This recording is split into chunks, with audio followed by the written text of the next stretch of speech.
الحمدللہ وحدہ لا شریک لہ والصلاۃ والسلام علی من لا نبی بعد۔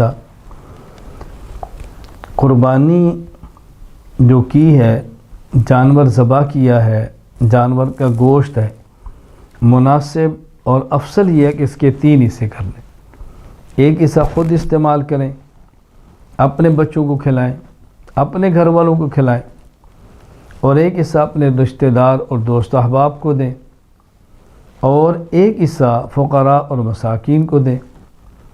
یہ بہتر ہے رشتہ داروں کو دینا خواہ وہ مالدار ہوں، دوستوں کو دینا خواہ وہ مالدار ہوں، یہ بہتر ہے۔ ایک حصہ خود استعمال کریں، دوست احباب کو دیں دوسرا حصہ، اور ابار مساکین کو دیں تیسرا حصہ۔ لیکن یہ بات ذہن نشین فرما لیں، اگر قربانی کے جانور کا سارا گوشت کو آدمی خود رکھ لے اور ایک بوٹی بھی کسی کو نہ دے تو قربانی کے اجر میں فرق نہیں آئے گا، قربانی ہو جائے گی۔ ہاں، جو گوشت دینے پر اجر ملنا تھا اس سے محروم رہ جائے گا۔ مروت کے بھی خلاف ہے کہ آدمی سارا خود کھائے، غرباء کو نہ دے، دوست احباب کو نہ دے، مروت کے بھی خلاف ہے۔ تو بہتر ہے 3 حصے کر لیے جائیں۔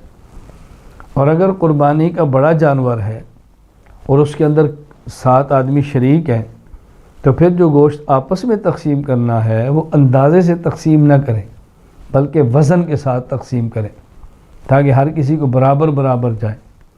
پائے ہیں تو برابر رکھیں، کلیجی سب کے اندر رکھیں، اس طرح کر کے تقسیم کریں، کسی کو شکایت نہ موقع نہ ملے۔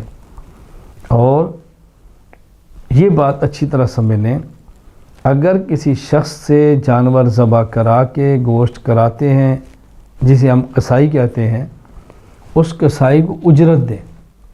اس اجرت میں نہ تو گوشت دے سکتے ہیں، نہ ہی اجرت میں کھال دے سکتے ہیں۔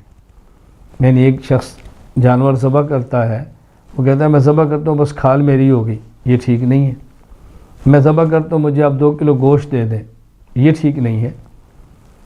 تو قربانی کا گوشت فروخت کرنا یہ بھی ٹھیک نہیں، اجرت میں دینا ٹھیک نہیں۔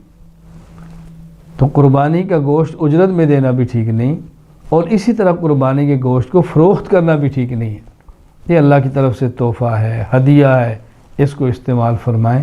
اللہ تعالیٰ ہمیں اللہ تعالیٰ کے ہدیے کی قدر کی توفیق عطا فرمائے۔ وآخر دعوانا الحمدللہ۔